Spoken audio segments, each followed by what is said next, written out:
Ian Rappaport is an NFL reporter of note. We like Ian.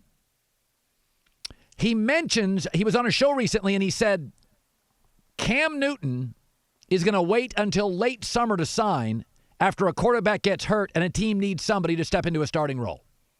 The person who wrote this story about Ian said that's new information. No, it's not, and we like Ian. We've been talking about this for 2 weeks. Cam Newton will be a starting quarterback in this league this year some point. We've been saying that. It's just not going to happen yet. It's going to be post-draft. Let's just eliminate, and my wife doesn't like it when I pick on Cam. Let's just eliminate 3 teams that are getting mentioned, and it's not going to happen. The Chargers.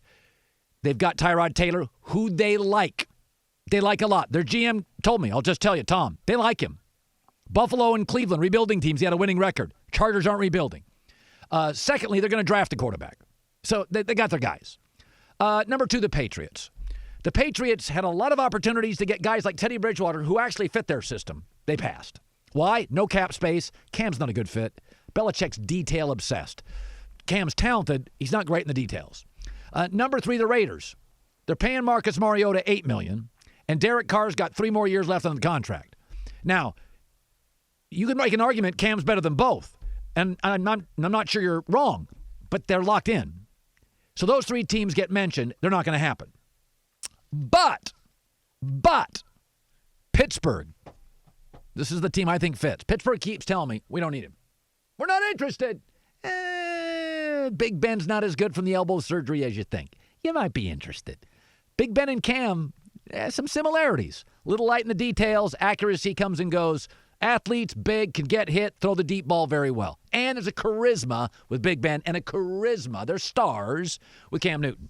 Jacksonville Jaguars. Gardner Minshew, second week, tears the knee. Really?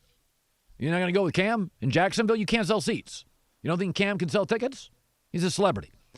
I do think there are 3 things working against Cam. Number 1, Ron Rivera, his former coach, instead chose his backup. It's not a great signal. It's not, if I was on the market and my former boss chose my backup, that's not a great signal to the market. Ron Rivera said, no, thanks. Not great for him. Number 2, that I don't think is a great thing going for him, he is a celebrity.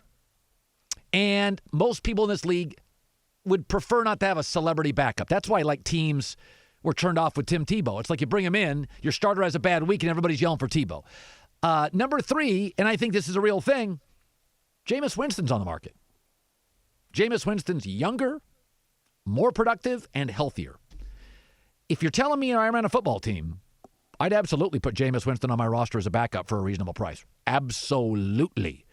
In fact, in Chicago, I'd have probably taken Jameis Winston over Nick Foles. Probably not sure, but would consider it. So I think the Ron Rivera move is not a great signal. He is a celebrity, and the downside to being a celebrity, it's not, most teams don't want a celebrity backup. And Jameis is on the market. And Jameis is healthy. He's productive as hell. And to be honest, he's younger. And Jameis is an interesting guy for me. Again, wouldn't necessarily want to build around him. You cannot deny Jameis makes mistakes, but a clean bill of health. I've been told he's a worker. He works. He's a grinder. He gets dinged up. He plays, and he's productive. He makes some really bad decisions. So does Baker. We're not giving up on Baker yet, are we? I mean, Baker can be productive. Marcus Mariota, my big issue was he's just not productive enough. He didn't throw enough touchdowns. Jameis, that's not an issue.